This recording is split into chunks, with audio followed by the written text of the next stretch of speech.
Roberto Calderoli, ministro per gli affari regionali e le autonomie del governo Meloni, ne è certo. La riforma delle province si farà e sarà pronta per l'Election Day del 9 giugno 2024. Il ministro garantisce che c'è il tempo e la convergenza politica per la riforma. Sulla sponda opposta, da un punto di vista geografico del paese, rilancia anche Toto Cuffaro della DC, d'accordo con il leghista Calderoli. Il ritorno delle province e la realizzazione dei termovalorizzatori non sono negoziabili. Toto Cuffaro, leader della Democrazia Cristiana, apre il libro dei rapporti con gli alleati e davanti alle domande dei cronisti sulla fattibilità del progetto Province, il cui decreto legge naviga in questo momento in Commissione Bilancio, non ha dubbi.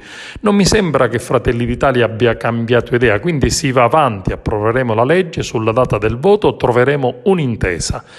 Cuffaro sostiene che le province sono nel programma di Schifani, i costi secondo il leader della DC non rappresentano un problema, le province sono rimaste in piedi seppur con un nome diverso e con esse anche i costi.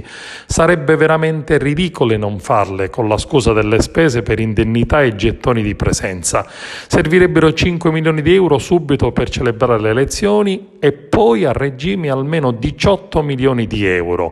Le province erano nel programma con il quale Schifani ha chiesto e ottenuto il voto dei siciliani. La gente ora aspetta il ritorno di questi importanti enti di collegamento tra la regione ed i comuni.